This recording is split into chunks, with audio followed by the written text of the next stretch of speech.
Good morning. I hope you had a good weekend. So before I get into the actual painting with alcohol inks, I just want to warn you about some health hazards that might occur when using alcohol inks, more precisely about isopropyl alcohol and the alcohol blending solution. They can be pretty nasty, and I would urge you to take the necessary precautions, especially for people that have already respiratory problems. Inhaling the fumes of these products can present some health issues. And I have to tell you that while I was working on this painting, I was wearing a mask. I also had a window open, and I had a fan in my kitchen going on. Mind you, I'm working in a very small space, but I had to stop a few times and get out of the room and go and breathe some fresh air. And I was being super careful.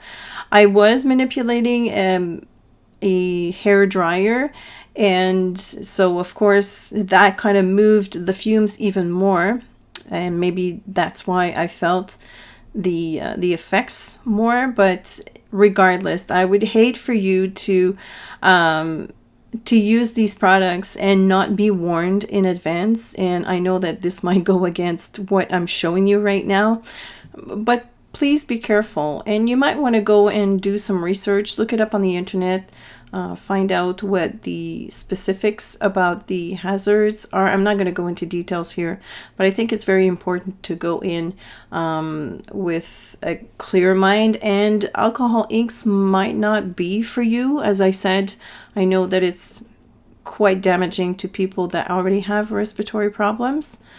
A couple of notes before I leave you with some music. I am taping a piece of yupo paper onto plexiglass, and that just offered additional support because yupo is flimsy, and I needed the ability to flip it around, not flip it around, but tilt it and rotate it and do all kinds of tricks.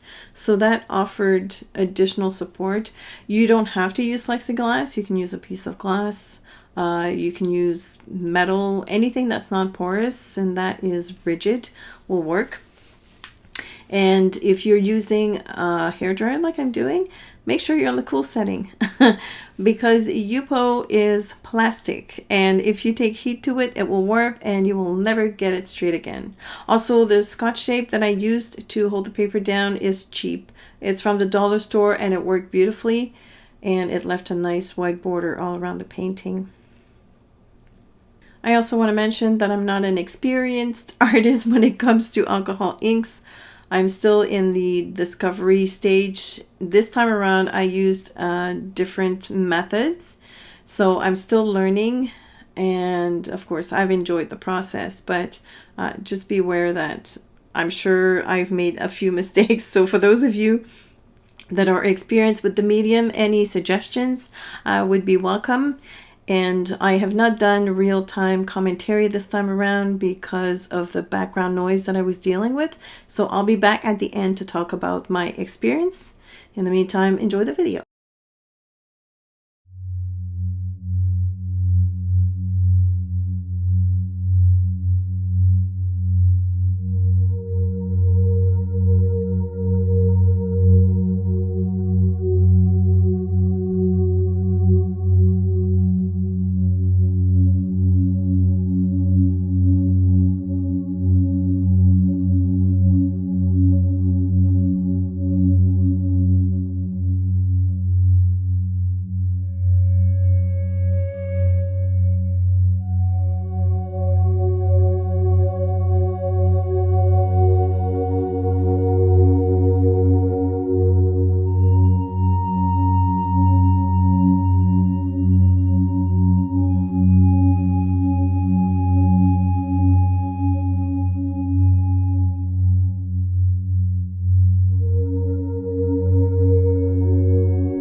Now this other piece is something completely different, but I love it as well. And to my surprise, I started seeing that kind of like a lady shape in the middle here. She seems to be floating, maybe she is, but it's kind of like an abstract piece at the same time. I love the effect of one black tree, and what I did after I did the lines with the pen, I went back in with the fillable pen and I sort of removed a little bit of the green from the tree underneath so that it looks more like in the foreground. And like I said, I like the idea of one black tree. I love how this turned out. I wish I could replicate this. This was a fluke. To me, this looks like a waterfall.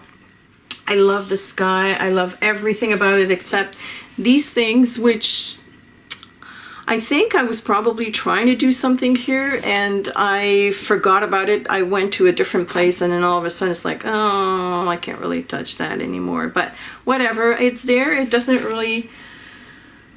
bother me. This is more of an abstract piece as well, except for that lady, which I had to work quite a bit to make her appear, but so that she doesn't look too different from the rest of the painting. But anyways, that's it for my alcohol ink video. Again, please proceed with caution when you are using alcohol inks. I'm not sure when I'll be doing another video with the inks. I don't know. I can't promise you anything, but I hope that you've enjoyed this one. As usual, if you have any questions or comments, please feel free to leave them below. Also, if you want to share your experiences with alcohol inks or photos of your artwork inspired by what you just saw, make sure that you tag me at Créations CeeCee on Facebook and Instagram. I'd love to see what you come up with or hear your thoughts on it. I want to say a huge thank you for the support that I'm getting from my awesome patrons over at Patreon. You guys are awesome. Thanks so much for watching. Have a creative day and I will see you tomorrow. Bye.